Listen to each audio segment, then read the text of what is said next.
don't know what's going on with my intro. I clicked the thing. I don't know what's going on. It went, like, I got two intros going at the Hey, same time. it's all good. Today we have a great guest, QB guru, offense coordinator of Lacey High School, former Maine quarterback. I forgot where he started his college career, but he ended up as a star at Maine. And then I think it's a place that no longer has football. I want to say Iona, maybe Iona. But then was a star at Maine. Walked on, earned a scholarship, became starter, became a star. Played a bunch of years in arena as a starter. Playing some great teams. A couple off the top of my head: Albany, Tampa, Atlantic City, something in Jersey, Trenton. I believe he was also on that team that was in, I want to say, Washington D.C. maybe, but we'll let him tell you more. He was in arena for many years. He works with quarterbacks, trains them. He is a Boardwalk Beast man, and I think without further ado, we can bring on office coordinator of Lacey, Coach Warren Smith. Coach Smith. What up? What up? Hello. Welcome. Thanks for having me. Appreciate you, buddy. First of all, what arena teams did I leave off? In 2012, I was in Germany. Oh, okay. And international. The Dresden Monarchs. They still up and running over there. Shout out to those Dresden guys and the Germans. 2013, I was in Richmond. 2014, Tampa and Trenton. 15, I was in Spokane. 16, I was in Lehigh Valley and Tampa again. 17, Lehigh Valley. Then finished with Washington, D.C. in 18. Atlantic City in 19. Jersey in 20. COVID. 21 and 22, Albany. Wow. Yeah. I lose track of it a little bit, to be honest. Obviously not. You just listed damn. I knew you were a well-traveled man, but I did not know Lehigh Valley, Germany, or Spokane. Those are the ones I didn't know. Yeah, Spokane was cool. Like Washington State, Spokane? Yeah, I was 10 minutes from the border of Idaho. That's amazing. That's awesome. Washington State's my soft spot. Yeah, I met Coach Leach out there and a bunch of those guys on the West Coast. It was pretty cool. Yeah. Was he? Wow. So he was in Pullman at the time. Yeah, he was Washington State. Yep. I saw him at a golf tournament. He was having a blast, to say the least. Yeah, I bet. I heard Eastern Washington is beautiful. Awesome. I loved it out there. Gorgeous. It reminds me of Jersey, the weather, like the four seasons, snow in the winter, nice in the summer. I liked it out there a lot. It's a cowboy town too, right? It has that. It has a mixture of everything, but yeah, I definitely ran into a few cowboys. Very, very cool. Cool. So let's start with, and let's back up and I mean, we gave an intro on you. Why don't you give a little bit of the intro yourself as a player, and then as a coach, kind of your journey? Yeah, well, I went to high school at Lacey High School, where I'm coaching at and teaching at now. Then from there, we had a pretty good high school run where we made a finals in my junior year. We won it. We lost my senior year, but we made it to the finals all 3 years when I was playing high school. And then I went to Iona. I walked on to Iona College, and I ended up playing the third game at quarterback and playing the rest of the year because of a couple of injuries. I was very fortunate to get in, and they folded football after the season. So then I had a free transfer year. We ended up playing University of Maine that year. Got beat bad, but I put some good stuff on film. it was ironic how they had a QB transfer out. They needed a guy. They reached out to our guy, and so after Christmas break, I went home for a couple weeks, and then January 10th, I was up at University of Maine for the second semester and spring ball. Yeah. So then I was there for 3 years. Had a really, really great time up there. Met some good people. Played some really good football. We made a deep run my senior year into the NCAA playoffs. Ended up beating Appalachian State, losing into the quarterfinals to Georgia Southern. Through my last college pass to Jarek McKinnon, who's currently on my fantasy team for interception.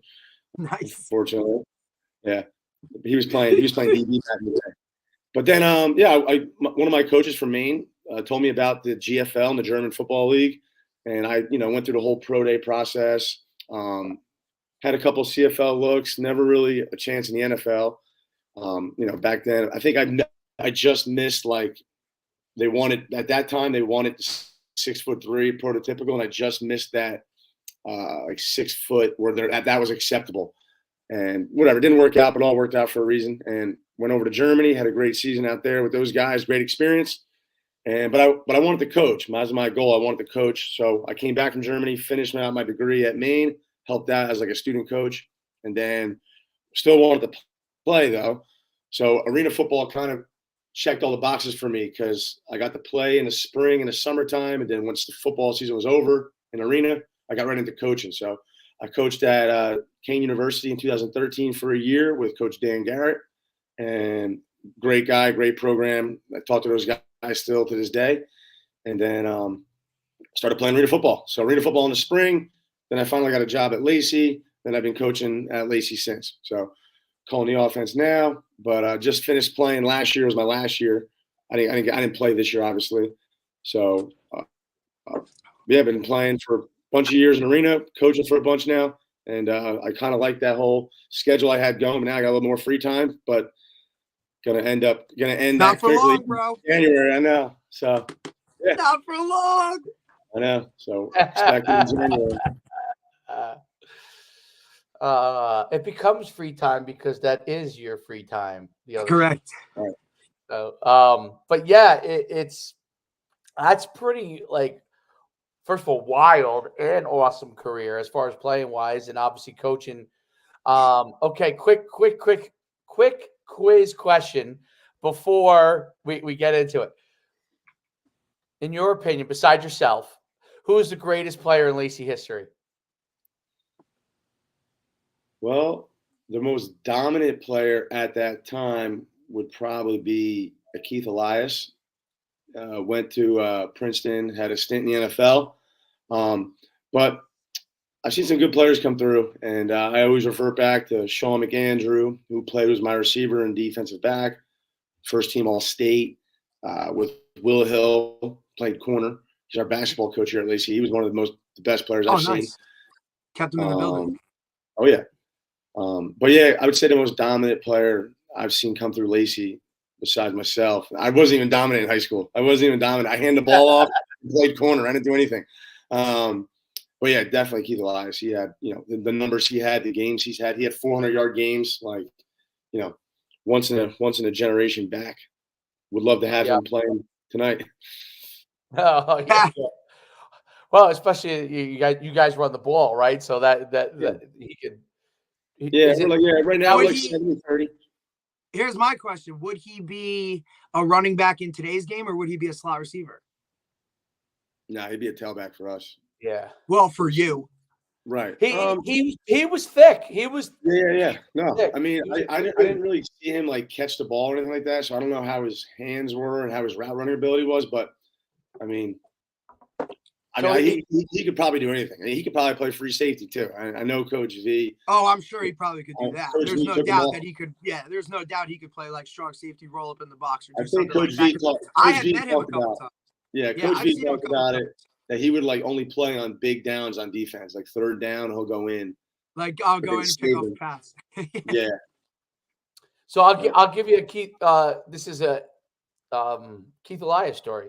So when I was coming out of high school, Princeton was one of the places that I could have went, and I went on my official recruiting visit there. The guy who Okay. was my host was the current head coach of Princeton's brother. I can't think of his What's his first name? name now, No. but it's Serace, head coach of Princeton, Yes, Bob yes, Serace. His yeah. brother was my host. But the Wow. guy Oh, who took me around though at night and was like, and then at night, and then the following day came and visited, came and sat with me in Jadwin Gym for a long time was Keith Elias. And Keith Elias, I wanted to go to Princeton because of Keith Elias. Okay. And I needed to take the scholarship money, but I really wanted to go to Princeton at the time. So, right. Keith Elias, he took me around, and I mean, he was a rock star, and he was a fantastic leader. Like in the middle of our whole recruit thing, he got up on a table. There was some adult beverages out there, and then was like got everybody riled up, we're gonna win a champion. It was all this kind of stuff, right? Next Sounds year, about right. Ivy League championship. But what was interesting was the way that Princeton used to do it back then was Keith Elias was the sophomore tailback at the time. There was another guy that was the senior, but he was actually already starting to carry the ball more. Right. And then Princeton would bring in every 2 years a new top back. Like they'd bring in backs every year, but they would bring in a guy they had to have. So they wanted me to be that guy. And so what they did is they did like a 2-to-1 carry thing. So it was like the senior kind of had 2 to the sophomores 1. And then when the senior moved on, the junior now took the 2 and the other guy was a freshman and he got the 1, right? So that was kind of how they did it. Keith Elias was so good though, that I believe even though he was a sophomore, they were actually splitting carries. And then after that, he went on to carry the ball. He took over. But one of the funny things was the guy they got instead of me was good, but not exactly what they wanted. So Keith Elias ended up carrying the ball the next 2 years, like an insane amount of times. Yeah. And they won the Ivy League championship and all that kind of stuff. But yeah, Keith Elias was great. And I mean, he came in and sat with me the day after he took me around for like 2 hours. We're sitting in Jadwin Gym, and he was and he literally sat there and talked to me. He's like, "Yo," he's like, "if you want to run track too, you can run track."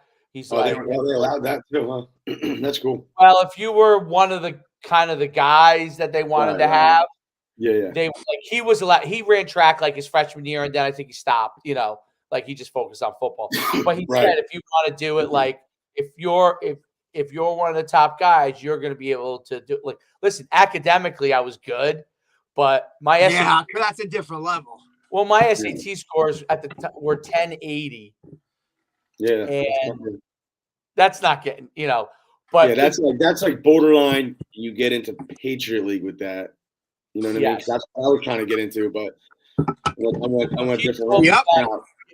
Well, basically what happened was if you were I met a few guys that were in the same range as me, believe it or not. But well, I'm sure football visits, right? If you were like however they do like the rating of their players, like if you were rated the highest player wise, then your scale could go a little bit lower. Right. If you were like, it kind of like goes in like if you're their top recruit, they'll find a way to get you in. Right. They'll find a way. So, and 1080 isn't so bad. And Derek, you I don't know if you know this guy, Coach Smith, but the guy who was the running back coach was Di Gregorio. You remember, Di Gregorio passed away. He was the Nutley coach. And so Di Gregorio was the running back coach at Princeton. So he passed away last year, I think, from like pancreatic cancer or something like that. But Di Gregorio was the running back coach. So it's pretty wild because I would see him. He was after a few years, he was a high school coach. Does Elias have a Super Bowl ring? Yeah. Well, for the Giants. Yeah, with those Giants. No, he's like, Like that LT era, or is that before? No, he's after that. Late He's after that. 90s. Yeah, Oh, he he's like graduated. Rodney He Hampton era? graduated at Lacey in 90, 91. He's mid to late 90s played in the NFL. Maybe Yeah. in the 2000s. So who do you play for with the Giants? Fossil? Dude, I don't know. Yeah, I don't know the Giants. I don't know the Giants like that. Parcells? I think he was like between no. Parcells and between Fossil. Fossil. It has to be Fossil. Whoever that in between is, like those pre-Rodney Hampton years or whatever. Charles Way. And so I knew Lacey, by the way, as this like mega sure powerhouse. That's how I thought about it. Right. Like I thought I've known Lacey when I was up north and at West Orange. We used to scrimmage Lacey every year. Every year. Which it was like, what the, like, you know, like, yeah, who is this team? So that was the link to the shore. Yeah, before COVID hit, we would always go up there at West Orange every year. Oh, wow. Yeah. So it was like, and I always West Orange, Del Barton. We'd all go up there every year. Del Barton would like give us hot dogs after the scrimmage. It was good. But we've well, that's how I came to know of Coach V, you know, was like, hey, this guy's, and then obviously, you know, when I had no idea that he was such a big influence at RBR. When we got there, it was like, you know, his name was all over the kind of place. And then, you know, so, I mean, listen, my man's been in the game for a while. Oh yeah. Still in it. So, offensively, let's talk a little football stuff. Offensively, what are kind of some of the core tenets that you want your team to understand, and especially your quarterbacks to understand when they're operating an offense? Well, I mean, I always preach on protecting the football. You know, because in high school it's a little different than like what I was used to, especially in the arena league or in college. A little bit more high paced. You get more possessions. In high school football, these games go fast, especially if you're running the football and you're playing some decent defense. I mean, last week we had a game, we only had 5 possessions on offense. So it's 5. You know, Dave, I'm telling you, it's slowed down. It's even since like a couple of years ago. I feel like the entire thing is, whether it's I don't know what it is. I don't know the answer of what it is. Whether teams are now like, you know, they want to sit on the ball and kind of like push time so that, you know, because maybe they realize they're not as good or whatever, and they want to kind of stay within a certain. But it definitely has slowed down, right? I mean, listen, I was at one of your games. Who did I see you play? I saw you play Ocean, right? And it wasn't just your side of the ball. It was Ocean too. Like, it's just, I feel like the game is now, I don't know. It's definitely different. And you can definitely talk about pace being part of it. So definitely protect the ball. Definitely see on that one. You know, because that's important too. Turnovers. I mean, preaching it, you know. And then I tell the kids it's about getting first downs. Don't listen, if a big play happens, big plays are great, but first downs are crucial. And you just play for first downs and play for ball control and field position. That's another big thing I've noticed in high school football, over the years of coaching it. Like, if you give us a short field or a half a field, it's very, very hard for a high school team to go 80 yards, 12 plays without shooting themselves in the foot. You know, so I mean, listen, I'll give it I feel the exact same way, and that's exactly. Listen, do big plays happen? Yeah, are explosives great? Right? Like, yeah, big plays, explosives. That stuff's positive too. But you got to understand, like this is high school football, right? And for any team, good, bad, indifferent, whatever it is, to put together drives to go down a field, right? Play after play, success after success. You have more of an opportunity. There's more of a chance of a mistake happening, whether a turnover, just penalties in general, to put you kind of behind the chains. But if you can stay in front of the chains and play the field position game in high school, you'll be in every. You're going to win a lot more than you're going to lose.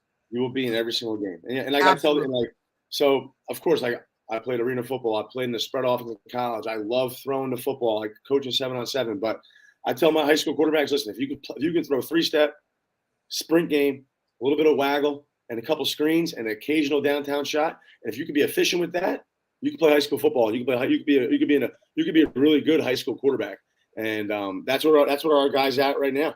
And listen, we have a really good receiver who played with us in Boardwalk, Santucci, but I can't guarantee he's going to get 15 catches a game. I can say, listen, target you maybe 6 to 8 times, but we got to establish a run. We got to play good defense. We got to control the clock. And if the opportunity arises and we can take a shot, we'll take a shot. And so I think the other thing too is like everybody sees like, you know, and especially now, right? Like everybody's watching like what McDaniels is doing at Miami, and everybody's like, oh, this and all that, like all this explosive, exciting stuff, right? But at the same time, I look at it and I see, and it's like guys want to do so much, right? And it's, hey, we're doing this, we're doing that, we got this package, we got this group, we got this, we got that. And before you know it, now you're sitting there and you're in the middle of a game and you're trying to do all this stuff. And before you know it, like, bam, we only had 5 possessions. We didn't run 75% of the stuff that we wanted to or could have, just based on the way and the pace of the game itself at the high school level. So to me, less is more. Do certain things and do them over and over and over and do them extremely well. And then do it out of different formations. You know what I'm saying? Like that's, I feel like that's the way to kind of where you can kind of catch a team or do that. But I'm just saying, guys want to do so much that at the end of the day, like you just said, you had 5 possessions. How are you gonna? You're not doing 75% of the stuff that you're spending all of that time on. It's a waste of time. Do what you do, and then go from there. You know. Yeah, and it's funny you said something about formations. Like that's a big thing. Like if you can get good at 4 to 5 type of run plays, whether it's a gap scheme, man scheme, pin pull scheme, right, jet game, right. You get really good at that. Then you can window dress with formations. Then it looks like you're doing a lot more than motions. Doing. So that's what we take on. You know, we take a lot of in that here. You know, so if you can window dress, it looks a lot more complex than what it is, but it's just formationals, formation changes, and then getting good at like what you said, like 4 to 5 type of run plays that you like, and you can even break that down to 2 to 3 depending on the weekly game. Depending on what you're good at, and obviously, and you know, obviously, like, you know, it's just you got to. I feel like the biggest thing is you need to adapt whatever you do to the guys that you have. You know what I'm saying?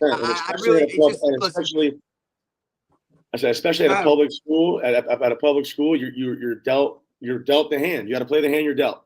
And I've had years where like I've had some really good receivers, but then maybe the quarterback isn't that polished of a thrower. Then you play the percentages, and if the kid can't get the ball to the receiver 50% or better, then you're like almost wasting time trying it. What are we doing? What are we doing? I've had really good quarterbacks with not that great of weapons, and then you know you kind of hold the quarterback back. So again, you gotta. It's all about, you know, playing the hand you're dealt, understanding your personnel. What always holds true though, gotta play good defense. If you play good defense, you'll be in every game. Good defense and ball control and field position, and so good defense. Go ahead. Good defense is absolutely like pivotal, key. Like I would say, like, you know what, I'm. Like when people think of you as an offensive guy, I'm like, listen, you guys play great defense. Okay.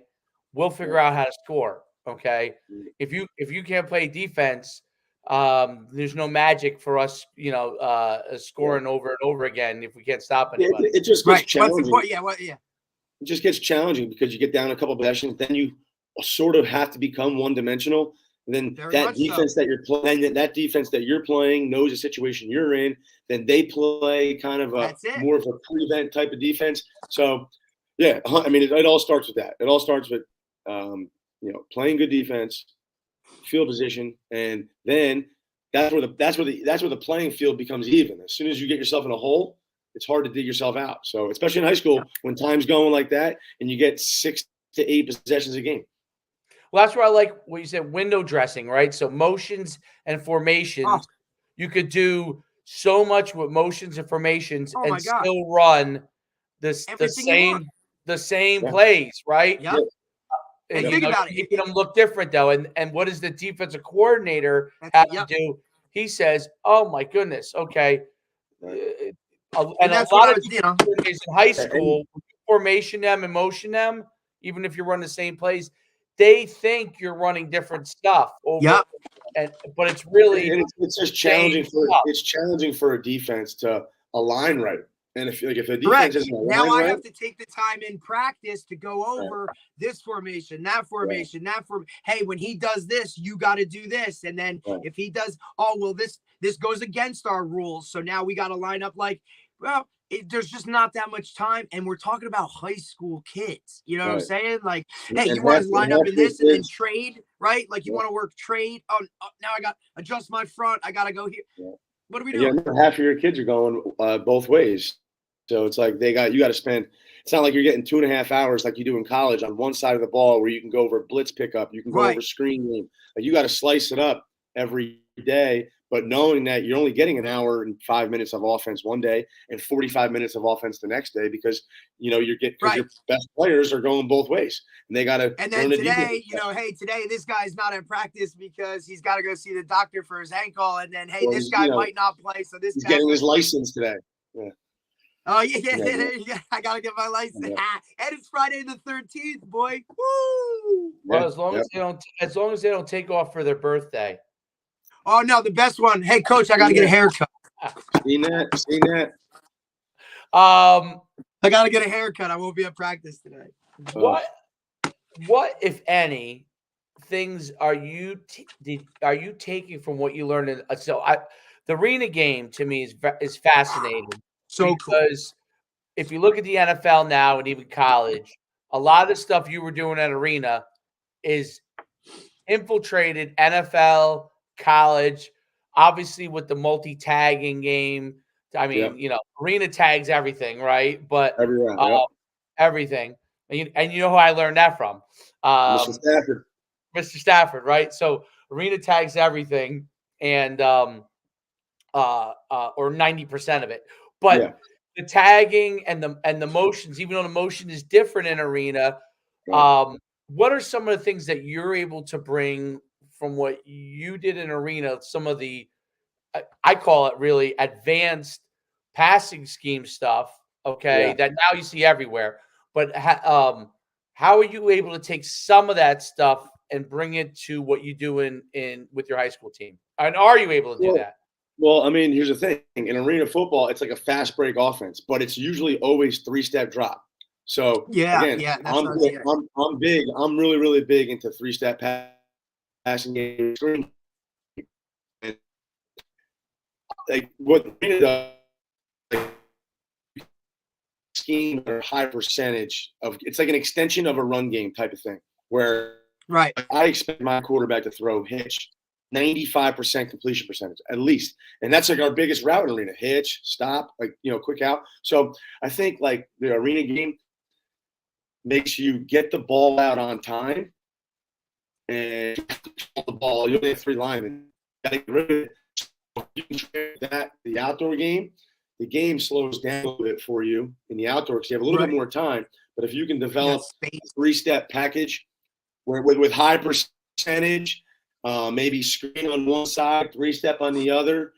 That's kind of like what arena was like. We can have a screen built in with a 3-step game to the right, and depending on what a defense you can do. And now you see in the NFL or even in college sports now, in football, they have screens built into one side with like a 3-step drop or an RPO built to the left side. And now that's a little bit complex when it gets a little bit more complex than high school.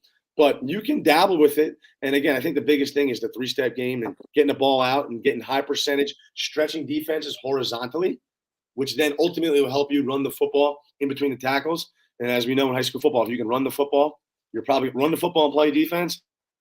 That's a recipe for success. So if you can get a team to worry about your 3-step horizontal extension of the run pass game, it helps your O-line out, helps your run game out, and ultimately put your team in a good situation to succeed. Warren, you'll laugh at this. I'm doing stuff listen to this. at 8U that you guys would use at arena. So I'll give you an example call, right? The only thing we still do with them, even though they all have wristbands and they can go no huddle, but we still huddle them just so this year we want them to understand. We go no huddle in practice. We use wristbands in practice. They go fast. But in the game, I huddle them just so they, because they're 8 years old. So they all know where they have to be. But like a play call would be like, we'll do like 3-jet flash, 24 out. So we tag the receivers on their outs, and they're running little out routes, and we're doing a jet flash. and Troy rolls out and throws the ball. Right. Yeah, that's great. So The like game's that, like integrating, man. It's getting bit. It's evolving. The game is definitely evolving. and the kids will come. What I find even with like 8-year-olds, right, is that Yeah. they'll come in and they'll be like, "Hey, can we tag 3 swing? Like, so we have 3 swing, which is basically you just swing pass, turn and throw Yeah. it, right? Yeah. It's not a hard pass, but we have a great fullback, right? He's a tall, lanky kid who's like the best athlete on the team, and he'll be they'll come in and they'll be like, okay, hey, can we run our routes? And then Troy just throws a quick swing to us because we'll run them off, and I'm like, yeah, here we go, 24 out, 3 swing, and they spread out, they run their route, and then we do the dump. I mean, super simple stuff that they can complete, Exactly. High percentage, and it's fun, and the kids are excited to like come to you about it and be like, hey, coach, let's do 3 swing, and you're like, oh yeah, they're coming in practice with plays, so they'll come in and be like, hey, I have an idea for a play. And I'm like, okay, like when you let them get a drink of water, I'm telling you, at least once or twice a week, a different kid I have linemen that come to me with play ideas. They're like, hey, what about this? Like off our little dive play, can we throw a something they see on Madden, right? Right, that's what I was just gonna say. They've already run it and they've done it on Madden. Yeah, well, yeah, that's what like. Can we run a cross route, right? Or my favorite is they want to run PA crossers. I'm like, we don't have time to get PA crossers off. You're like, that takes a little too long.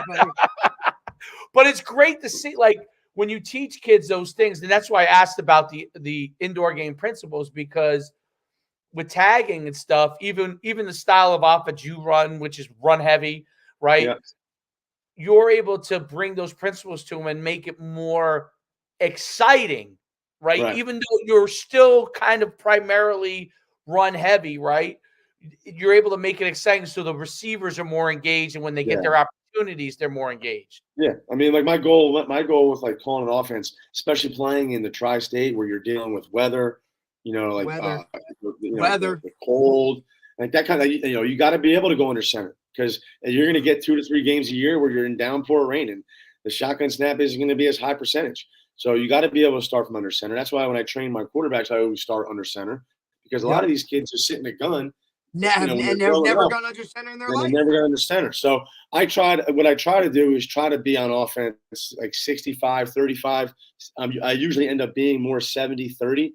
But the yardage is similar, and that's my goal. Now I've had really good teams that were with like a Bernardi we were 60, 40 because his throwing ability and the receivers that we had, skill set added to it. And the percentages were higher. Now, I've had teams also where we were 80% run, 20% pass, because we had 2 tight ends and we made the defenses defend extra gaps and we ran the ball well. But if you in the tri-state, you have to be able to establish some sort of run game, I believe, and then balance it out with a play action pass game and a 3-step game that's an extension of your run that can almost balance out and equal the same amount of yardage. And that's when you become hard to defend, because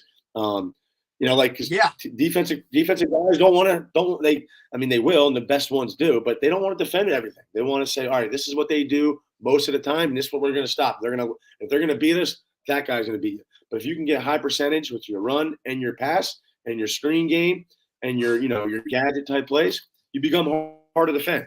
But ultimately, still got to play defense, and you still got to play good field position. Right. We still have to block and tackle. If you can't block and tackle, the rest of it. Coach V says it best. Coach V says it best. Almost like every 3-game speech he gives, he just says it very simply. He's just like, I don't care what's going on. This game is still about blocking and tackling. And if you don't block well and you don't tackle well, you're not going to win a football game. And if you do, you have a shot. Listen, it's the reason that they're the first things that you when you learn football. It's like it's the first things that you learn. Right, is, hey, I'm going to push this. I'm either going to push this guy around or I'm going to grab this guy and bring him to the ground. It's the 2 basic things that you learn. And none of that happens because, remember, that all takes place on that line of scrimmage. It's the first 2 things that happen. Then the ball comes into play, right? Then you get to do that stuff. So. Are you guys able to still be like practice wise, what does that kind of look like now? Are you still able to be as physical as you used to be? Are you less like, is there less live tackling? How do you guys? There's no live tackling. Yeah, so I would say like in camp we have like our live periods. But the thing is, you still got to realize you're still developing your kids during the season as well, and kids are developing. It's not like you recruited a kid and they already know how to tackle. Like, you got to teach this stuff. So like, there's a fine line in high school, I believe, where you got to still tackle and block during camp, especially. And I would say that you still have to like entertain like the thud period during the season, just so you can like, just so your shoulders and your neck and that kind of stuff can get used to it, because a lot of these aren't used to it. And so there's a fine line, and I think every team's a little different. You know, if you have an experienced team, if an inexperienced team, but we've always gone live those first 3 kind of like bits, and then we get into shoulder pads, and we start teaching the basics of tackling and blocking, and then we let them go live for a couple periods every practice. And then once the season starts, depending on how experienced it is and how inexperienced, you can either keep that foot on the pedal and do that, or you can shift it back. And so like we have team periods still, like good versus good for 12 plays, and we let the kids go as fast as they can. But when we go, like, we do our inside run and our team periods, like towards the end of now, like in this season, towards the end of this season, we try to keep everybody off the ground. Yes. But yeah, it's I don't think there's a right answer. I think it's you adapting to the kids that you have and the experience levels they are. Yeah. You know, and I think that's and if you got an experienced team, like if you got a really, really good experienced team, like I don't think that Toms River North is bringing those kids down to the ground right now. I highly doubt that. But when you got inexperienced teams, maybe you still got to teach and preach that stuff on certain days early in the week. You know, so to each his own. You know, it's whatever feels the best. You know, I think look. I think obviously the thud, you know, in team, the besides the taking them to the ground that you're worried about. I think you always got to have some thud, but taking them to the ground, the other issue that it gets is guys get rolled up, right? So that's a totally unintended consequence. Not so much the actual guy tackling another, but where the hurt comes in, but more like this guy gets rolled up as he's running the ball and someone tackles him into him and all those kind of things. But I think obviously in your individual period, you're able to do some more stuff there because you can control it better, and you can probably do some more stuff there. But it's interesting because from a development level, like you see in the game, as you go up the ladder, you probably tackle less in practice nowadays than at the bottom of the ladder, right? At the bottom of the ladder, like we're still like every day we're still teaching tackling, right? Every day we're still teaching blocking. Like every single day we do a blocking period, a tackling period. We might be tackling a wheel, we might be tackling a pad, but we're always doing it because you want. My thing is they have to learn it. But what I noticed, and like our youth program is very good, but what I did notice watching, like I did notice that there are some guys that don't teach tackling and blocking each day as in what they do. And I was like, that's interesting, because I feel like at young age, like if you could learn it in the first few years the right way, then you just, you can just polish it. Start to carry with you that by the time you get to high school, you'll phenomenal. It should carry with you. But if you don't learn it early on, then it's important.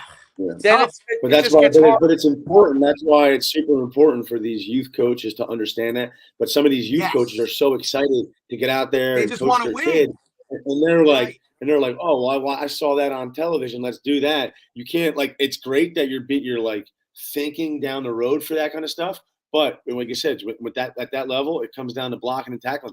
And I think our youth levels and the flag is like taking it away a little bit. Where, like that's why I think like high school coaches should always meet with their youth coaches early on in the summertime and express the needs. Like, listen, you guys can be creative and do what you want to do, but like here's the 3 things that we need to touch on. We need to touch on tackling. We need to touch on blocking, and we got to touch on football IQ every single day. And once you get good with that kind of stuff, then you can branch off and start getting into your creative offense and defense and gadgets and all that stuff. If you don't learn it, because if you don't learn it at the youth level now, then you got to waste time at the high school level. Yep. Later in the season, it kind of holds you back a little bit. So again, and the big thing is progression. Yes. I think progression, understanding, like if you could teach, I mean, this is obviously important in high school too, right? I mean, it's important in college, it's important, but progression of how you advance those things from ground zero, like never have you tackled before, how you teach that to each step along the way. Like, like one of the things I always said to our guys is like, we're not doing, the old, we all did it because we're old enough because we're old. Yes, the whole head back to back, get up, crush each other. Yeah. Like, we're not doing the old school Penn State, whatever drill. When do you do that in a game? That I would say, where is that in a game? I said, I remember when I was in youth, I was blocking like this. On youth, I was blocking. Yeah, you're right here. Yep. You need to be here, right? So, but and I said, where do we do that in the game? And as soon as they give you as soon as a coach gives you the answer, nowhere, right? So what you want to do is teach tackling so you progress to the point where they're facing each other like the old shake and bake drill, right? Yeah. They're facing. This is what happens in a real game, but you don't want to do that the first day. No, you have no team left by day 2. Right. So now when they do this little drill, okay, you start in tighter space and expand a little bit more space. Yes. But I always say you don't go crazy with like all this space. No, you build up to it, right? Like it's hey, day 1, day 2, day 3. Exactly. And like, that's like what you're talking about when high school coaches come down. Like if high school, like, I know you guys do because Lacey is still small enough. School, even though it's a pretty decent sized school, it's still small enough community that you guys will have those relationships. And I think in smaller towns you can. Like I'm in a big town, right? It's hard for those coaches. Very tough for you. Very tough for you. Very hard. But that could be communicated. Like even if it's a coach's clinic, right, with the youth coaches, and just say, hey, here's how you progress on blocking. Here's how you progress on tackling.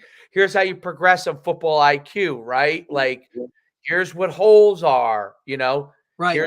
Here's what gaps are. Like, whatever. Here's a 1 tech. Here's a 2 tech. Here's a 3 technique. Like, this is how we label things. How about even terminology and verbiage in terms of like, hey, this is our defense. We call this the Mike, Will, Sam, right? Like that stuff, Yeah. Yeah, so I mean, when I have my youth camp every year, I kind of like do like a chalk talk session just to teach those kids where the holes are, at least because they're playing that and they know like this guy's the quarterback, this guy's the receiver, but they don't know he's the Z or he's the Y or he's the X or that type of things.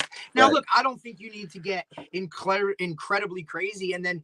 For me, it's different, right? Because I come like my program, how many different youth organizations are there, right? Like I'm pulling kids from, not just Lacey youth organization. I'm pulling kids from as many as we can, right? So that gets a little hard for us where, like you said, that June mini camp is way bigger for me in terms of, hey, if you're coming in, this is how we do things. This is what we do, right? So it's almost like, all right, now because basically I'm starting at 0 every year on the freshman level. I mean, I'm starting with not even a player, right? Like at least hey, I'm probably going to get 20 kids from Lacey to come play football for me. Now, they may be 20 kids that sign up for football, right? Like, you know what I'm saying? But I have to go find 20. Yeah. Like, it's just different. It's different. But I think what you're saying is when you can get a jump on that stuff so that when your kids Warren's not crying for you to go and find players. I know, you don't have to. You shouldn't, right? Just don't take my players. But that is the argument that some of these guys, these guys make. No, you're right. You're right. Oh, well, why can they go to any school and go grab whoever? Well, because I don't have a town that's already supplementing or giving me 20 to 30 guys right off the jump. It's not my fault that those 20 to 30 aren't as good as the 20 to 30 that I'm going to go find, right? That's just kind of part of it.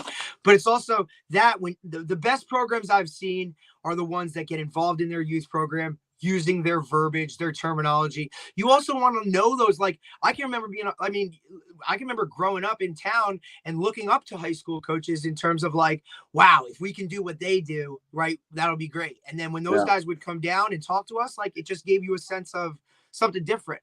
I think in Lacey, you could obviously do it because I'm sure Lacey AYF is your like your main feeder.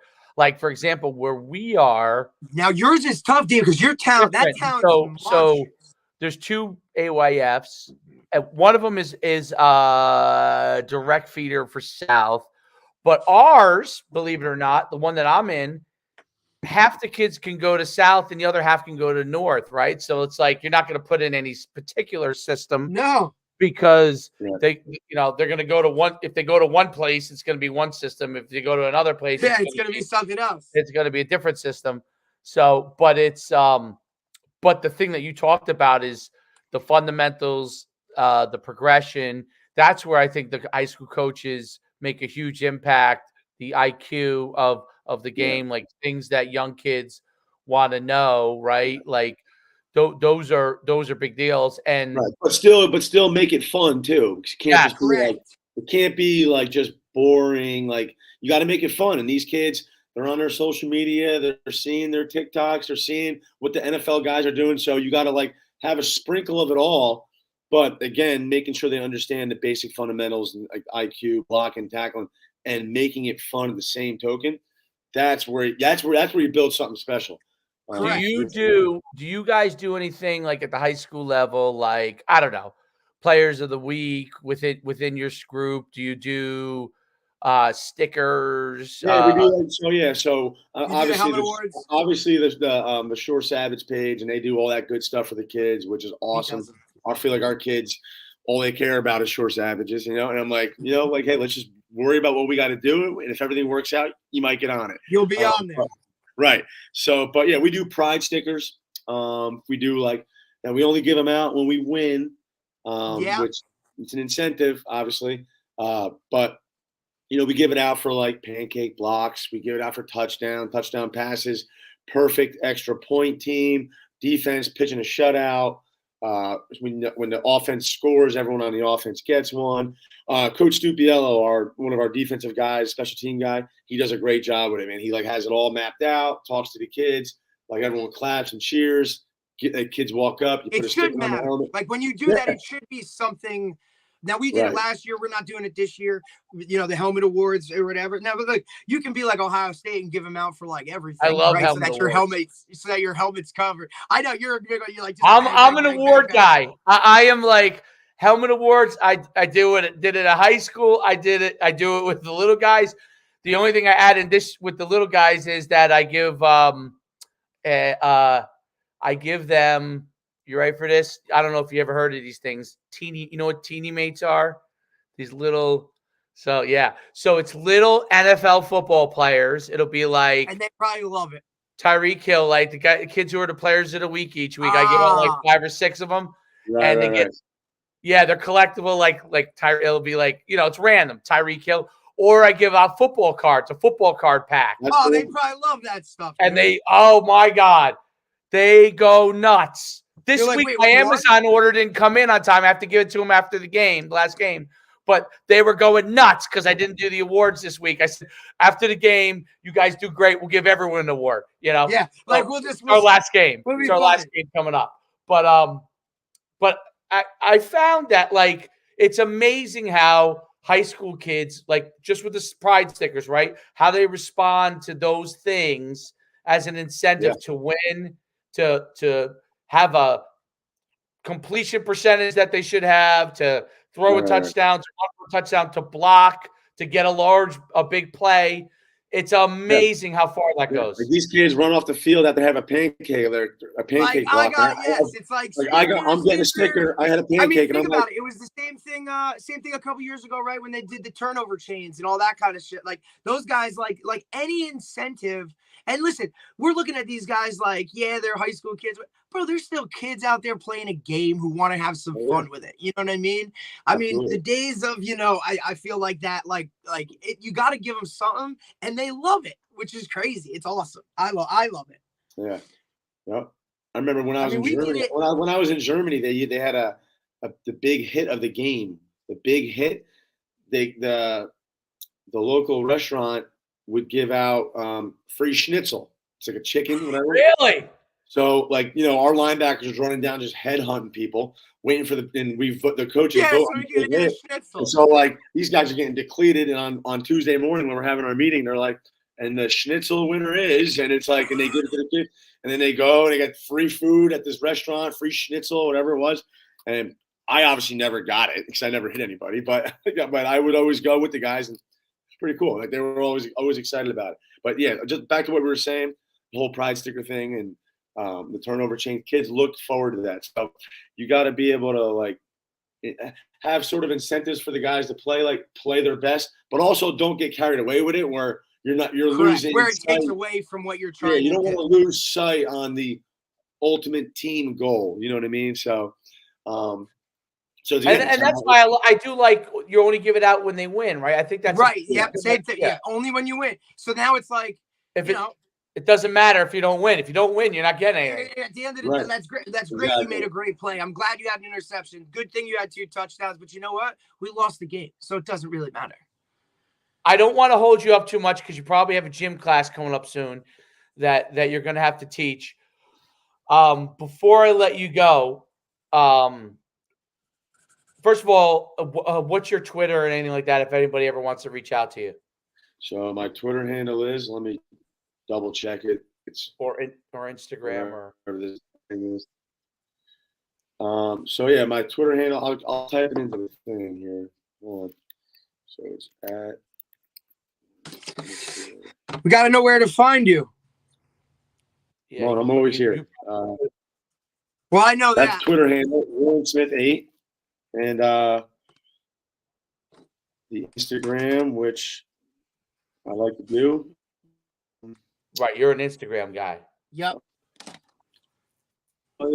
Big one. They got a big one this week, man. My Twitter game, my Twitter game's got to get better. My girl, she kills the Twitter game. I got to match her. She crushes it.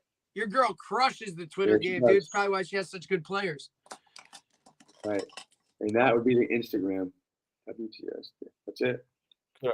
There you go. Perfect. So good. The Twitter handle is at Warren_Smith 8, and the Instagram handle is WTS_JR_8. Perfect. Oh, good. You put it in the chat, so that'll go out. There you go. And look, if you guys know any quarterbacks that are willing to train, looking to get them going. Absolutely. Actually, it's funny we say that. What was the kid Brody? No, what was the kid's name? What were the 3 kids that were at our Hazlitt quarterback thing every day? Every week? Who were the 3 kids? Arch. The twins. You have Archie, the brothers, the right? twins. The brothers, and then who was the other one? The kid, the Georgia guy. Archie, but there was another one. Jordan. Might have been Jordan. Oh man, I wish I could picture. There was Jordan. There was Brody. There was. I just got rid of it. I can't believe I forgot. I'm trying to think now. Oh, how about the big guy? The big guy, the 11-year-old. Yeah, one big guy. It was one of the smaller guys. He was at the Middletown North. He was on the sideline. Well, not the sideline, but he was like in the area where we walk out. He said, "What's up, coach?" I look at him like, "Oh, I know who you are." And the dad was there. The dad was a really nice guy too. I forget the kid's name, but he was wearing Middletown North gear. It has to be Jordan. Yeah, Jordan. I think it was Jordan. He plays on my team. Jordan. Yeah. He plays on my team. Yeah, he's on my team. He was at the game. Yeah, he's on my team. Jordan. That's actually, awesome. Jordan's actually like so. We have a very, very good team, but I mean Jordan's one of the quarterbacks. But he plays a lot of linebacker. He's actually pretty good. He makes a lot of tackles. But Jordan was at it. Obviously Troy's on that team. I'm trying to think of who else was there. The receiver, what's the kid that worked with me? The receiver. Noonan, Big kid. excellent defensive end.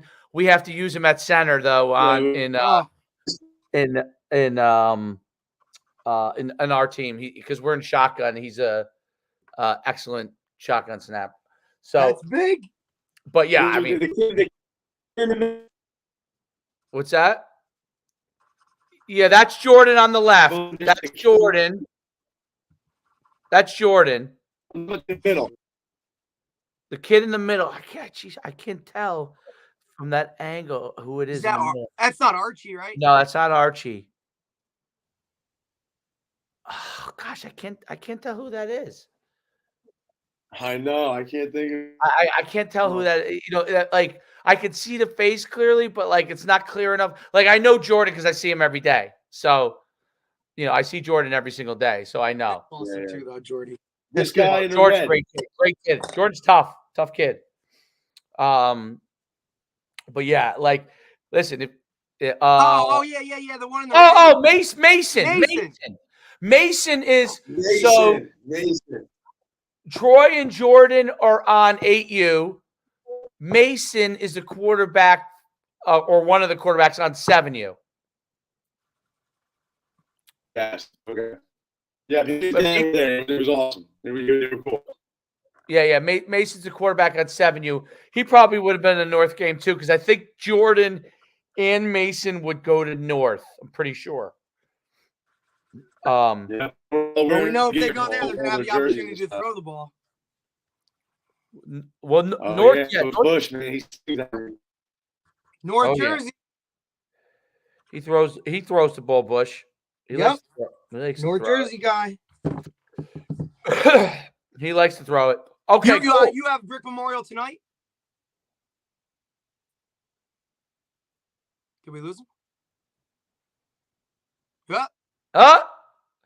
Technology. See you later, Coach Barr. Go back to class. How come Coach JB and his guy don't ever lose service? I don't know. Probably. Are they on a higher plan? I think I'm on the highest plan. They're both StreamYard though. I thought we're on the highest, both on the highest plan. We have, really? By the way, do you know that their live has a lot of viewers, but do you know our overall site has 10 times the viewers that the JB show has? Well, because he doesn't really do what content does he produce other than him going on rants and losing his show. mind? Yeah, his show is the biggest. Yeah, that's he's got and that's daily, right? Like he rips that show every, you know what I'm saying? Yeah, every day or like every couple days. Like I'm sure the one with Salisbury when he does that is like, that guy used to be the guy on ESPN, for God's sakes. Yep, absolutely. Talk about falling from the wayside. But listen, I love talking. It's always good to hear his perspective because he's kind of caught in the conundrum of two worlds. You know what I'm saying? I think Ward with like, he's played in the Arena League, which was like a fast paced type of like, I love this offense. I like road ball every down. But at the end of the day, it's like, hey, Well, it's interesting. They had 5 drives in the game, so that must have been 2 teams just running the ball. I told you when I saw them live against Ocean, back at the start of the season, I told you, I was like, the operation is like, I told you, it was like watching 1996 Green Bay Packers run their, let's get in the huddle and everybody break. And now there's a fullback, there's a tight end, and only one, you know what I mean? But I think he kind of has to, I don't know if Lacey's getting the Keith Elias's anymore. Well, they do have one guy that's a stud freshman. One of our beasts. JD. Yeah, he's a mega. He's been starting from day one as a corner, and last couple weeks he's been tailback. And a tailback in that offense does a lot more than, you know what I mean? Or at least, I don't know. He better put some weight on. But he can't. But he's also a high-level wrestler. He's huge. I mean, he's a Division I player. Prospecto. But who knows? So on the recruiting front, before we go, it's interesting what's going on. So just in basically, I don't know, in a year and a half, maybe 2 years' time, recruiting changed. Yeah, I don't even think changed is the word. Not only has it changed, but the areas that are getting recruited and how it's being done is totally different. So, like the Northeast, if you, I don't know if you've looked, but like the number of high school kids getting Come on. scholarships, I'm in it. It's minuscule. What? This is why. Well, look at the 2024. Let me see if I can. This is why. This is why when we did one of those first episodes and we talked about where you play or where you live matters in terms of recruiting, because I'm not going to be able to, like, unless the fast-paced nature of the way things are right now is things need to be easy, right? Like, I need to be, if I know where this guy is, I want to be able to go and find him right now. Well, they don't have, because they go on social media. They don't even. I'm not going out of my way to find somebody. Like, yeah, he might be the best prospect in Massachusetts. You there? I lose you? You know what I mean? Like, I think it's just, look, if you're not Florida, Texas, California, Georgia, so one of those big ones, like, man, you have to now put work in to get recruited. Yeah. New Jersey has. You know what I mean? Like, dude, I mean, look, it's. I'll give you an idea. Like, I'm looking at it right now. Okay. Just look at the top 50. There's 43 kids that have for 2024 in New Jersey that have committed somewhere for 2024, right? This class 2024. Yeah, this is 2024. Right. So there's 43 that have committed. Okay. And then there's kids with offers. It's in the 50s. Up a little bit. 40, 45 or so with Division I offers. 46, 45, 45, 46 with Division I. Some of these guys, it's what's very interesting is outside of these guys from the drop off. I'll read you from the schools. Number 1 guys from Don Bosco. Number 2 guys from Bergen Catholic. Number 3 guys from Notre Dame. But the number 3 guy from Notre Dame is the running back who's actually from Michigan. Okay. The number 4 guys from Irvington. Number 5 is from Hun School. I don't know if that kid's actually from New Jersey or not. Number 6. What's the name? Waffle. I'm not sure. D lineman. He might be. Seton Hall. Manuel Ross is 7. Red Bank Catholic. Bergen Catholic. Notre Dame. Winslow. St. Joe's. The Mount Olive kid. The Old Japan kid is 13. Okay. It's all private schools. Hun School, Millville, Delran, Lawrenceville School, Red Bank Catholic, and the Lawrenceville School could be from anywhere. So that's interesting. Listening to that here and that, and listen. Then you're looking at the public schools. Most of those public schools are where, right? Not North Jersey.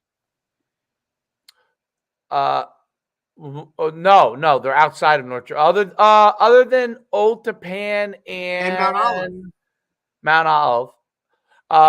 They're like, I would almost consider it like Philly-ish.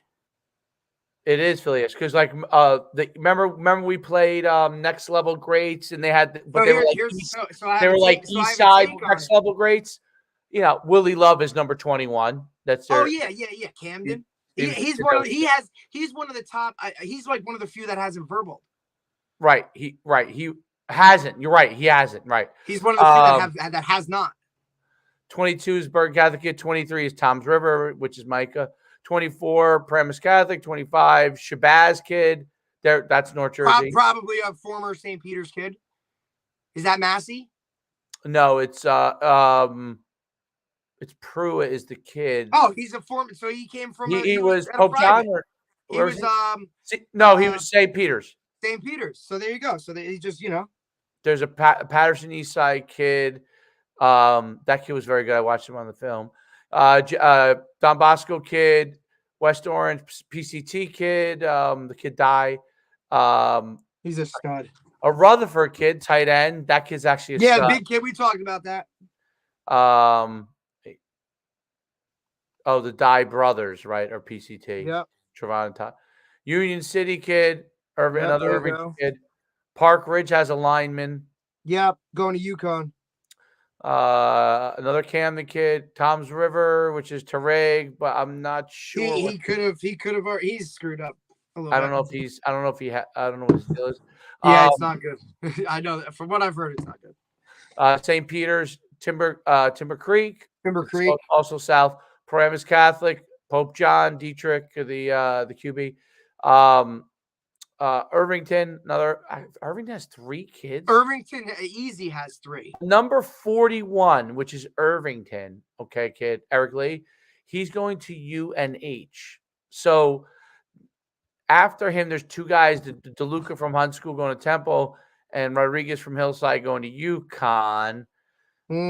But here's the thing you have to see. Like, so when you get down, like, and this is what I think has changed.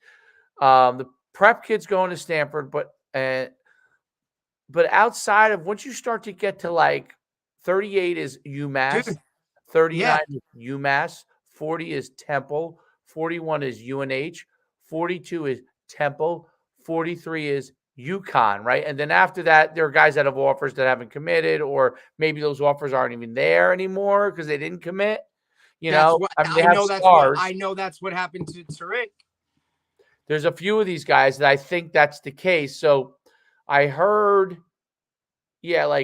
so for example, like Elijah Jennings from Pennsauken has Boston College, Ole Miss, and Pittsburgh as listed as his offers, but he hasn't committed anywhere. I wonder if I don't know. So I'm just saying this, not knowing. I wonder if even those are available anymore. You understand what I'm saying? Plus, I also feel like a lot of this is really going to change because I don't know if you saw the game last night, but West Virginia took a wicked loss last night to UNH on the very last play on a Hail Mary after having scored. Wait, to who? Who did they lost to Houston. Oh, Houston. So, but like Virginia scored. If guys you mean are fired or something. Right. Like, and they have a lot of offers out there. I feel like if Neil Brown gets fired, now it kind of, okay. Or, just, how things happen in the offseason. I'm curious. So of the New Jersey kids that are committed, guess how many are committed to West Virginia? I would say probably 5. 1. Okay. It's Kinsler from Bergen Catholic. Bergen Catholic has I'm sure has Bergen Catholic stacked too. They have a ton of kids. Yeah, and now you're only looking at you're also only looking at 24s. Syracuse has a lot of kids because of nuns. Yes, right, as you would expect. They have a ton. How about UConn? UConn actually has a good amount, which and then Temple. UConn notice what school you don't see. What? Where's Rutgers? UConn has a few. Where's Rutgers? Rutgers does have a few. Rutgers has Winovich, who's really from Massachusetts, but is now in New Jersey. Sanders. The kid from Sanders and Serace. So Serace, who's running back teammate who we brought over to Notre Dame, is Winovich. Those 2, and then you got Kai Sanders, and then you have the Delran O-lineman Kenny Jones, who's a good player. Because I saw him last year when he was very disruptive in the playoff game, the championship game. But that's 4. That's it. 4 guys committed to Rutgers High School from New Jersey. Let's go over to Rutgers. I'm curious. Okay, now we go over to Rutgers.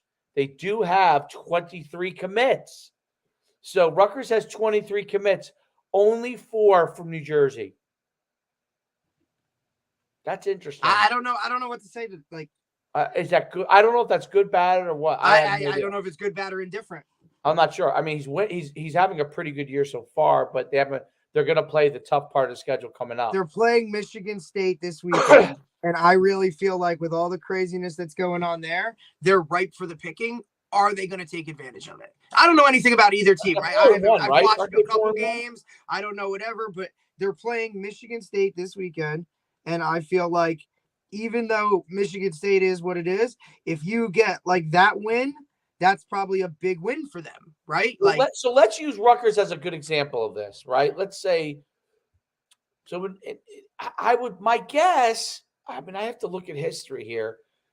He look, his class is ranked pretty high, 34. So let's say, for argument's sake, Shiano's class is pretty good. Let's just say, argument's sake, it's pretty good. Okay. So it's a pretty good class. Only 4 New Jersey guys, and one of those 4 is actually from Michigan originally. Okay. Right. He's here now. Let's go back a few years. And this will tell you how kind of New Jersey recruiting is changing and where you are is changing. So let's go back to 20.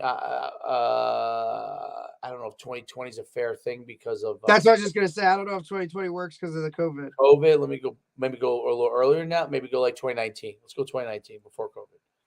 So let's go before COVID. All right. So here's what Rutgers had from Jersey in 2019. 1, 2, 3, 4, 5, 6, 7, 8, 9. Although the kid didn't end up going there.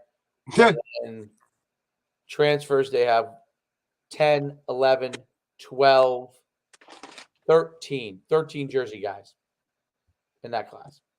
One of them was and that was so those guys are now like the running back from Bosco was probably one of those guys, and now he's part of it. So my point is this: in 2019, they had 13 Jersey guys. 2024, they right now have 4 Jersey guys committed. And besides Jersey guys in 2019, they also had 1, 2,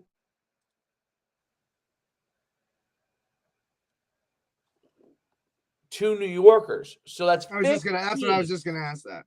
15 New Yorkers. I won't count PA, but those PAs probably Philly, so that probably should count too. But let's just say, for argument's sake, that's not the case. Okay. So 15 guys, and that was before Shiano, I think. But 15 guys, or like his first year, maybe. Yeah, maybe his first year. And let me see how many New York guys this year. 1. Oh, Erasmus Hall, Curtis. There's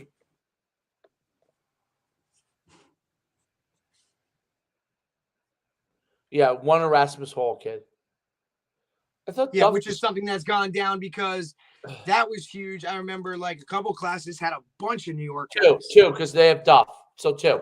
So 2 New York guys.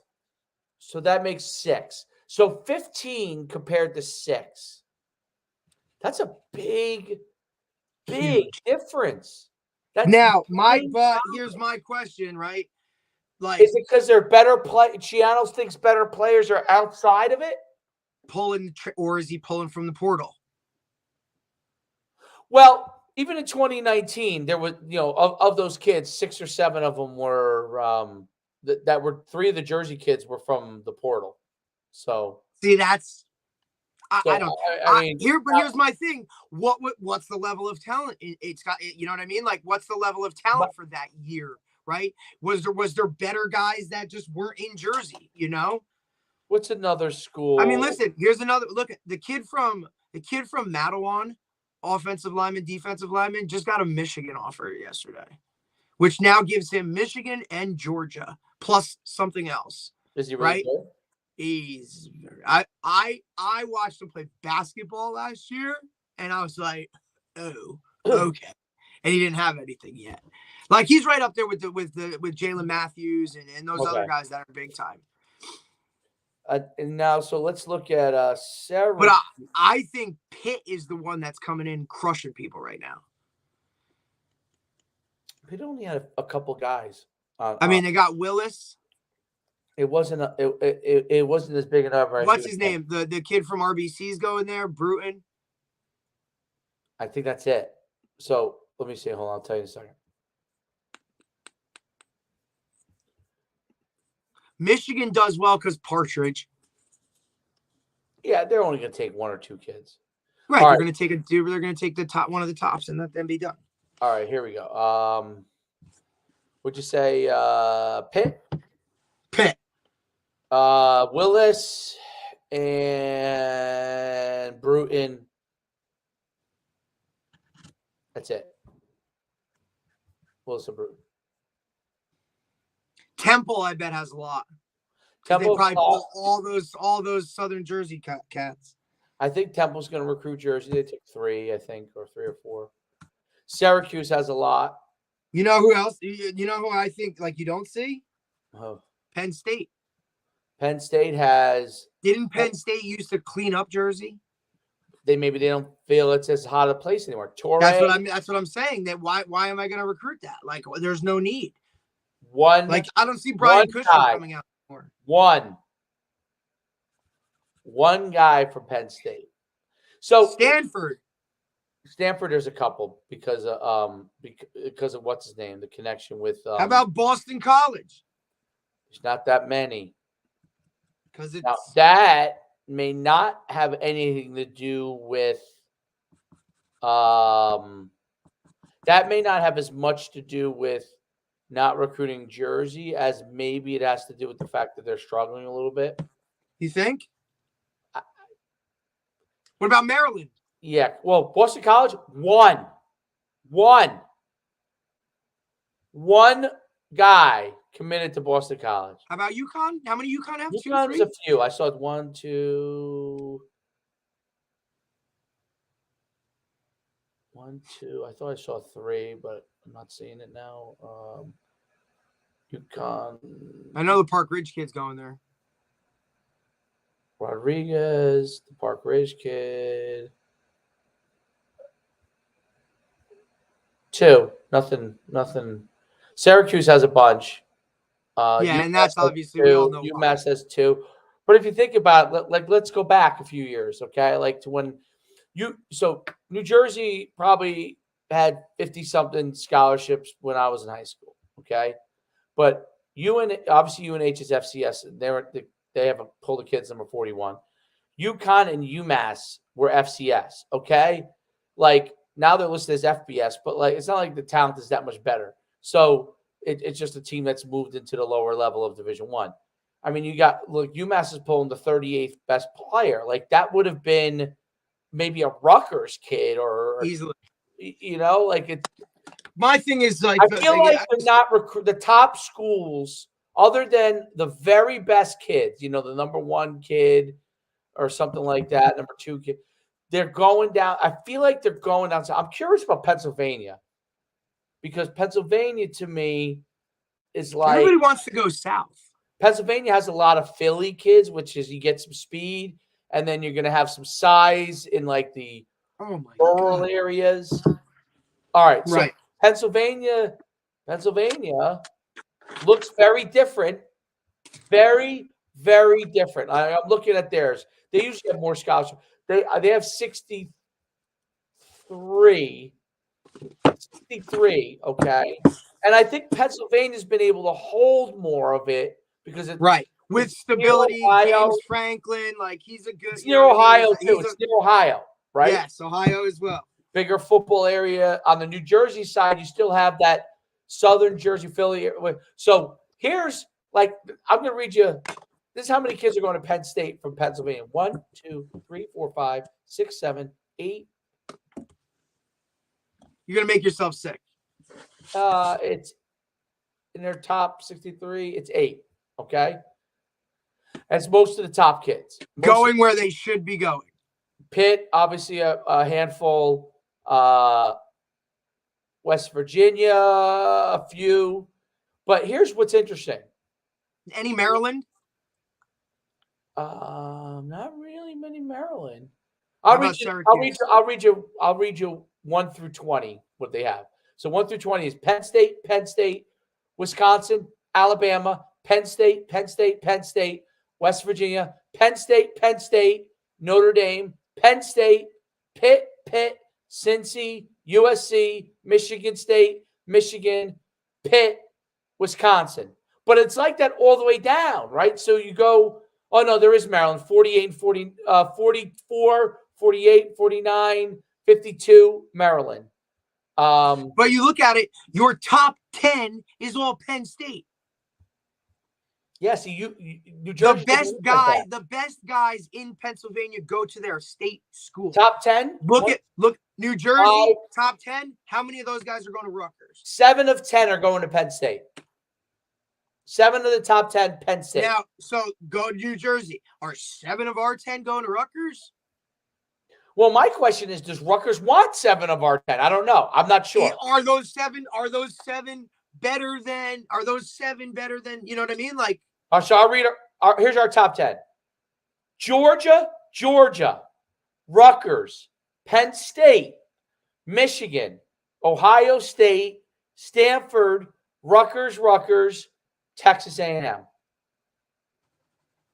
That looks very different, right? And then after those, honestly, after the top 20, it's really next tier schools for the most part, which is Power 5. Now, you go do that in Florida? Let's look at Connecticut, which is a crappy state for recruiting. Connecticut. Surprisingly, they have 15 kids with Division I offers. They have. Well, listen. Think about their big. It used to be less than that. Avon by the Sea, right? Like those. Those big programs have 5 each. Who knows if those kids are even from that? They're not. Half of them are from Canada. Who's from here? Listen, when I do all the rankings and all this stuff on those kids, none of them are from Connecticut, dude. You're right. Okay. Yeah, because you're right. I'm looking at it's all prep schools. Cheshire It's all prep school. And now listen, I'm not knocking that. No. I think it's a better experience. I think the whole prep school, high school is phenomenal. I think that's a great model. If you're a kid that's behind the 8 ball, you reclassed. Like you said, maybe you're from Canada, you don't even know how to play real football yet, right? Like, I think those are great. And the coaches that are there are very good high-level coaches, right? Like your boy from UConn, Woolley or whatever, who does, I think it's Avon by the Sea or whatever. Like, those guys know what's going on. What is it? Avon Old Farms. Oh, close enough. Sounds like I'm going to like a winery. Beautiful place. Yes. I guarantee you it's freaking gorgeous. No shit. Listen, the Northeast right now, this time of year, there's nothing like it. It is fucking spectacular. Especially New England. Okay. That's what I'm saying, man. You're going up there. That season at Sacred Heart, where I traveled the entire East Coast for football and playing games. Amazing, right? Like, it was just what a great thing. But anyway, here we go. Back to Connecticut. Top 10. Do their top 10, which I agree with you. It's totally skewed because of the prep school. They're all prep school kids. It's all prep school. And after this, I'll read you the top 10 which schools I go to. But first, we'll go to college. Penn State, Stanford, Georgia, USC, South Carolina, Michigan, Wake Forest, Virginia. Not committed yet. The kid's not committed. And then Duke. The schools, you ready? Cheshire Academy, Avon Old Farms, Cheshire Academy, Choate Rosemary Hall, beautiful school. You got to be a millionaire to go there. Avon Old Farms, St. Thomas More, Avon Old Farms. Didn't Hunt School play Avon Old Farms? Yeah. They killed them, right? Or crushed them. Yeah, so that's that. Let's find a more reasonable state here. What about New York? Do New York.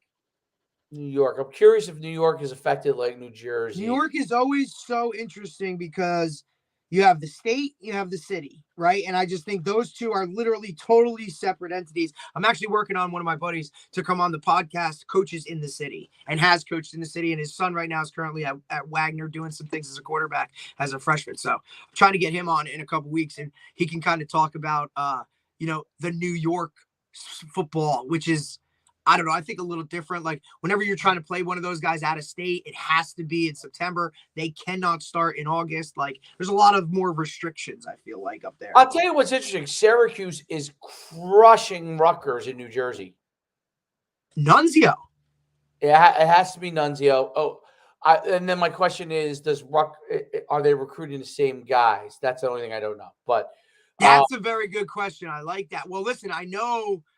Listen, the KJ Duff, the tight end from St. Anthony's in the city, he's supposed to go to Rutgers, but I know for a fact, like, he's number 1 on Syracuse's big board. Right. So, New York, Corey Duff is number 1.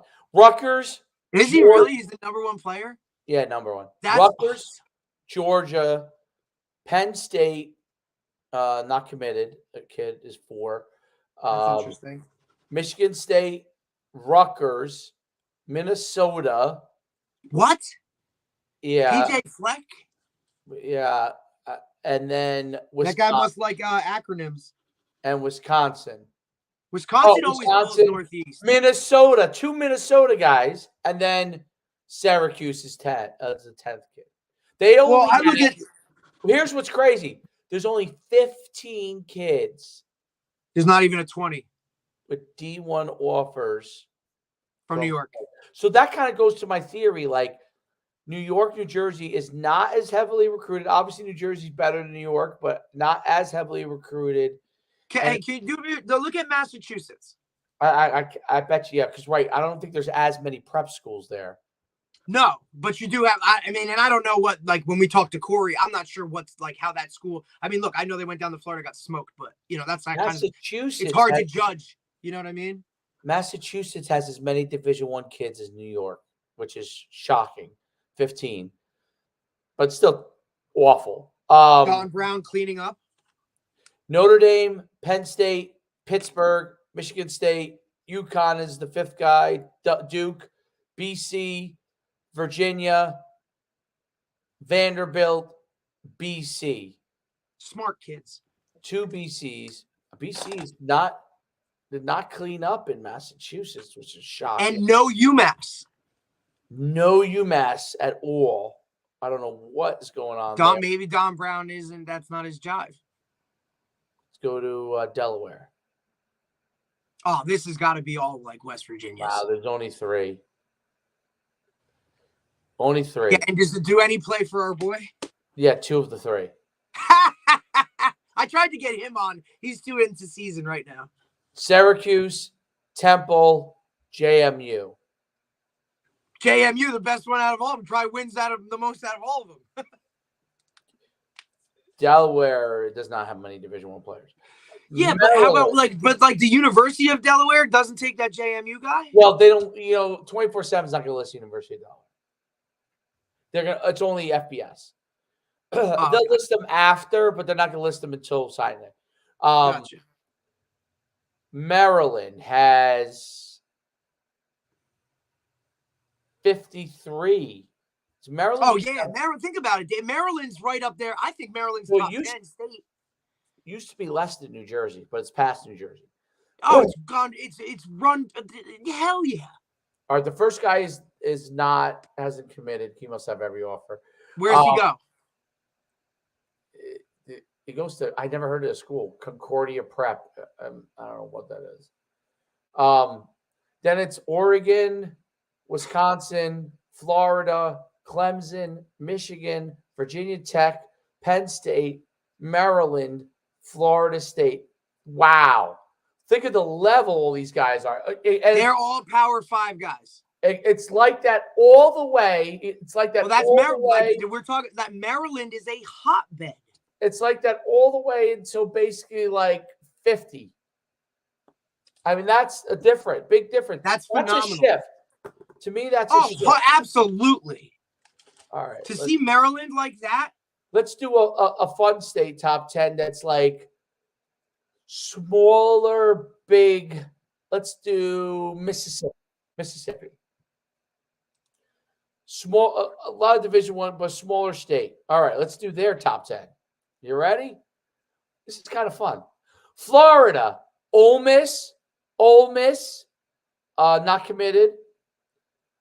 Ole Miss, Mississippi State, Arkansas. So look at it. So Mississippi cleans up in their state. You know what I'm saying? Like Ole Miss cleans up. Like they have. And they have 65 guys listed with FBS Power 5 conference scholarships. That's pretty wild, right? How many people live in Mississippi? Let's find that out. Not that many. People live in Mississippi. My SSI, PPI. $2.9 million. 1/5 the size of New Jersey. 30 more scholarships. All right, let's do this last one before I get off here. Let's try and find a state that's small that might. Let's try Kentucky, which used to have nothing. It used to literally have nothing. It used to be considered a basketball state. All right, Kentucky has Kentucky. Oh, Jacob and Jared Smith. Remember those guys, the linemen? Yes. They're 1 and 2. Okay, reach out. Those are our boys, 1 and 2. Dude, that's crazy. And hey, did you get? I was reading one of those messages. Who was the name of the dude that we sent to, or that you guys sent to Oregon State? Oh, the offensive lineman. Yeah, the offensive lineman. Yeah. What about him? He's a fucking starter. Yeah. Oh, he's great. Dave, he's starting now. They said I guess she posted a message on the whatever app that we use. I was reading the other day. I was like, damn, dude, talk about a success story. The kid went out there, just moved for whatever, and is killing it. It was cool. It is. Let's see. It's I'm blanking right now out of nowhere. This is funny because we talked about him so many times. Oh God. I don't know. I know Oregon State. I can't believe I'm blanking. I hate when that happens. That must be. Oh, it drives me crazy. Like you, it's on the tip of your tongue. Yeah, and then you're just like, It's as soon as I see it, I'll know. Oh my God, there's so many double numbers in college. Dude, and the 0 thing is crazy. It's the guys wearing 0 and shit, bro. Oh yeah, 0, yeah. Ben Hartman. That's it. Ben Hartman starting? There was. Hang on, let me get my. Hang on, give me a sec here. I'll look it up. Give me a sec. Yeah, no, like I'm saying, I'm pretty. I just want to I don't the message she gave us. Damn it, I'm gonna break this whole fucking thing. She sent a message on the. Give me a sec on the sales message thing. Oh, Messenger? Yeah. She sent it. It was under here. I have to send it to Mike if that's. What was his name? I'm sorry. What was his? I'm trying to say shit. What was his last? Actually, right here. It should be right here. No, open. Damn it. I wish I. Oh, Ben Hartman has been moved up the depth chart at Oregon State University. I'm sorry. Oh, no. Oh, this is old. Oh, my bad. This is old. Oh, shit. Oh, shit. Well, yeah. And I don't think in college you can't see their the depth chart. No, you can't. You can't. So I have to watch a game now. It's interesting that they list all the kids, every player's Twitter in the roster tab and Instagram. Yeah, it's a little weird. I guess that's for NIL maybe purposes. That is interesting. Oh shit. But yeah, so that's well, we'll end on that. But that was, it's interesting looking at like where the scholarships is and how it's allocated, because obviously it's still the same number of scholarships. Every team has 85. That hasn't changed. Right. It's just how do you utilize them now? How are they pushed out in different areas, and where are they going? So, but anyway, let's end it. We'll go from there, and next time. That was our 20th. Oh, that was 20? That was 20? That was awesome. 20. All right.